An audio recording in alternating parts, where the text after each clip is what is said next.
మెదక్ జిల్లా నిజాంపేట మండలంలోని చల్మెడ గ్రామంలో స్వయంభుగా వెలిసిన శ్రీ తిరుమల స్వామి దేవస్థానంలో తొలి ఏకాదశిని పురస్కరించుకొని శ్రీ భూదేవి శ్రీదేవి శ్రీ వెంకటేశ్వర స్వామి వారి కళ్యాణం అర్చకులు అరుణ్ శర్మ, వెంకట్ రామ్మోహన్ శర్మ, సంతోష్ శర్మ ఆధ్వర్యంలో అంగరంగ వైభవంగా కొనసాగించారు. కళ్యాణానికి భక్తులు పెద్ద ఎత్తున హాజరయ్యారు. కళ్యాణం అనంతరం భక్తులకు అన్న ప్రసాద వితరణ చేశారు.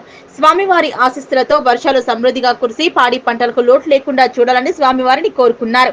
ఈ కార్యక్రమంలో తిరుమలనాథ స్వామి ఆలయ committee chairman Akkapalli Ramireddy, director బాజా రామచంద్రన్, కాంగ్రెస్ సీనియర్ నాయకులు చప్పేట ముత్యంరెడ్డి, చాట్లపల్లి ఎల్లాగౌడ్ తదితరులు పాల్గొన్నారు.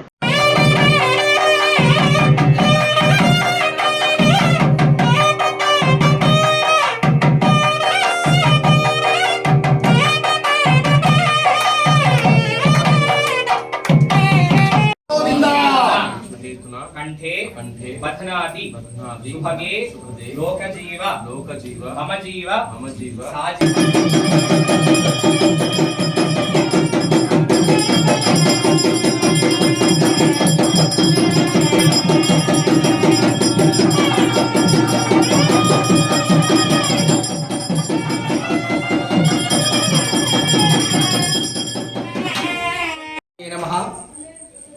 शुक्लां भद्रं विष्णुं शशिवर्णं चतुर्भुजं प्रसन्नवदनं ध्यायेत् सर्वविघ्नोपशान्तये. శ్రీ తిరుమలనాథ స్వామి చల్మెడ గ్రామంలో స్వయంభూగా వెలిసినటువంటి శ్రీ తిరుమలేశ్వర స్వామి తొలి ఏకాదశి నాడు ఆయన పుట్టినరోజు పర్వదినం ఈరోజు. దీని సందర్భంగా కళ్యాణం లోకేశ్వరరావు అని హైదరాబాద్ వాస్తవ్యులు వారు ఈరోజు కళ్యాణం చేయించినారు.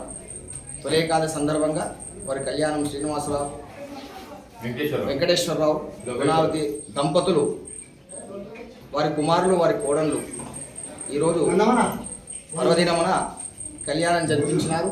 ప్రతి సంవత్సరం కూడా వారు ఇదే ప్రకారంగా జరిపిస్తారని చెప్పి ఆశీర్వాదంతో వాళ్ళు ముందుకు వచ్చినట్లు. వెంకటేశ్వర స్వామి గోవింద గోవింద, తిరుమల స్వామి గోవింద గోవింద.